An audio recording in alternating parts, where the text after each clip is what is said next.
Show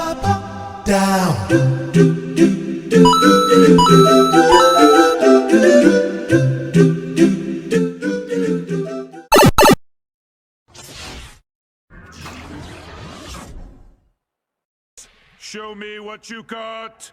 Well, it looks like we're in the home stretch now. Yeah, at this point, there's only a few steps left. I would say about 5, and they all have to be done in a particular order. Otherwise, the build won't work. So going with questions from the viewers, was that wire supposed to thread through the silver 3D printed part? Yeah, it was always my intent to put a light in the glass under the liquid.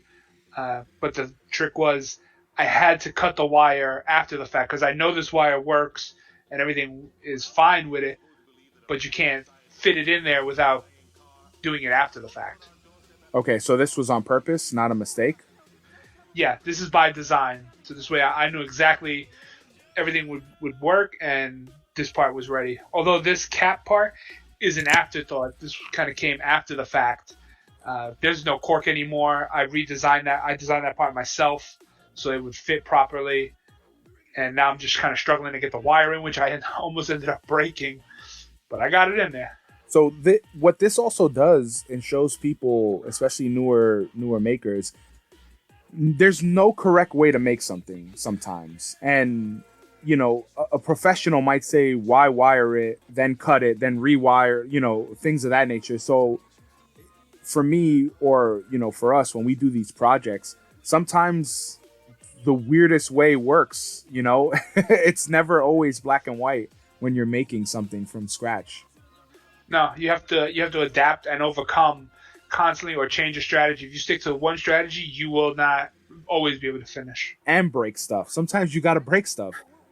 I've broken quite a bit on this build, and I'm trying not to break this glass because I only have 2 of them, and they're fragile. So I'm kind of setting this up because what I have to do is put the liquid in, which is corn oil and neon green dye.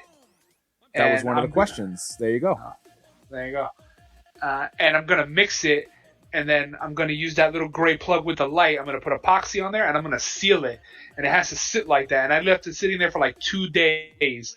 You see, I keep retesting it, refitting, and I've done this off camera 5-6 times, and I'm just worried that I'm going to mess it up. So the question from one of the viewers is, when you put the light in there, is that a waterproof light?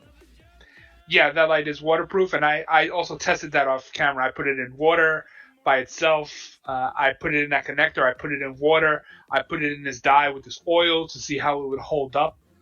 And this is all eyeballing, right? We don't have a measurement for this. This is us just trying to just get the color right. Is the color and consistency.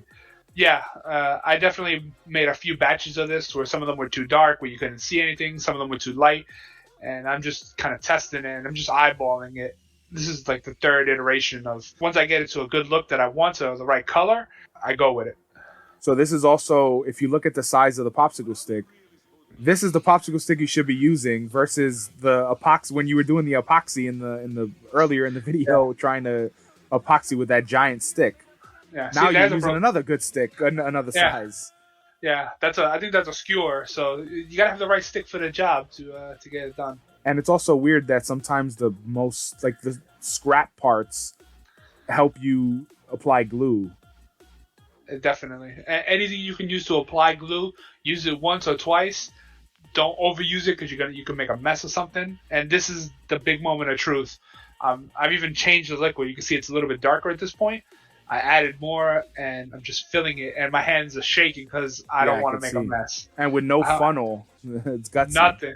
Yeah, and then there's not enough. So off camera, I pour a little extra in there, and there's still a bit of a bubble because I didn't want to put too much, because if I seal it, because there's epoxy on that gray plug right now, it's going to overflow or it's going to get messed up. And did you worry about the epoxy on the 3D printed part not sticking to the glass? Is one of the questions. Yes, but I know that epoxy has a good stick. I was worried more that it would show, like you would see it. You know, when epoxy dries, you get that discoloration. That's what I was worried about. But I found a way to hide that, because the bottom plug, you're not going to see it. Is the ring that goes on top covers it enough that you won't see this. So this is whew, this was relief that it worked. And this is like, now it's like 3 days later. Right after this tape, I tape it down to make sure to hold it. Yeah, because I don't Okay. want it to come out. I want it to hold, and then I leave it there. So I now, love how you always find a way to add clamps somewhere. Like, you know, I I rarely use my clamps, and you always find a way to put clamps somewhere. Yeah. So the first time I flipped that upside down, I was so nervous that it was going to leak. But that plug, I made that plug like 5 times, and I changed its size and I varied it to make sure. And now everything is keeping it safe because that glass is fragile. Sorry to laugh at you, but I just laugh every time you put something down. You do this hand motion, like stay, like you're so scared. Yes. I am. I'm really worried at this point. And as you can see, the gray ring is holding the jar from coming out because I left the raft on it as a ring. So as you can see, it won't come back up, and you don't see the gray ring in the bottom anymore. The plug, you don't see it. You only see the gray ring. So I keep test fitting it. I've never actually added a different material like glass to a build. So this is a really cool opportunity to just show how many different materials you can figure out how to make so many different materials work together. And, you know, because we could have 3D printed that part, but it wouldn't have had the same gusto and the same look that you got here. No, the glass was essential. It needed the glass to have the right look because you're right. We could have 3D printed it on a form with clear, but it never would have looked as good. And I used some double-sided tape to put it in place. I have a good idea of where it's going to go, and I'm just kind of sliding it in. Did you worry about it leaking on the battery? No, at this point I felt it was sealed enough. Play something. Somebody play something. Wait a minute, what? You put your right foot forward and your left foot back. Slide around like on a Nordic track. Move to the left, step to the right. Wiggle your elbows and look up into the light. It's the Rick dance. It's the Rick dance. Slow Mobius, hit me with the clock beat. It's the Rick dance. That's the Rick dance. All right. Oh man. What the hell was that?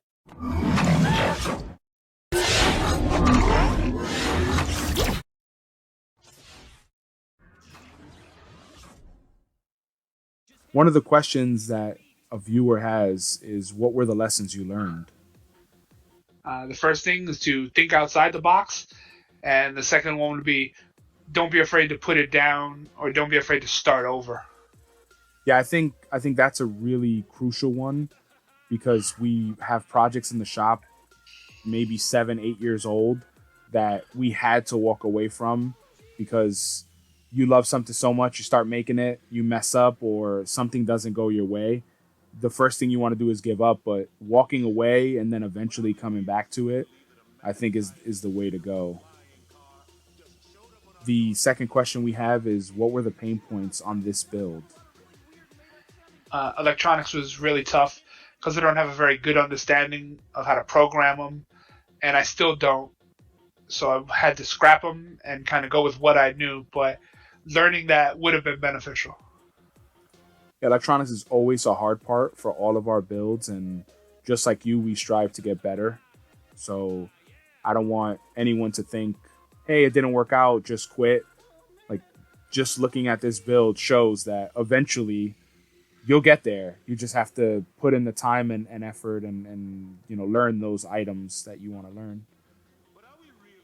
Last question is, what were the success stories or successful areas of this build? I think going with the glass was a success, because if it would have been a 3D printed part, I think it wouldn't have looked as good, or I wouldn't have sold it as well. So sometimes kind of changing some of the format, from 3D printing to a practical piece of glass, gives it that effect that you want, gives it the look that you're looking for. Yeah, I think the same. I agree 100%. The 3D printed part may have looked, it wouldn't have looked like a movie replica kind of, or a show replica. It would have looked kind of cloudy, or it would have been clear but not fully clear. And the mixture that you used for the liquid came out amazing. Don't forget to hit that thumbs up button, subscribe, and if you have any more questions, we'll be happy to answer them in the comments. And be sure to check out some of our other builds. See you in the next one.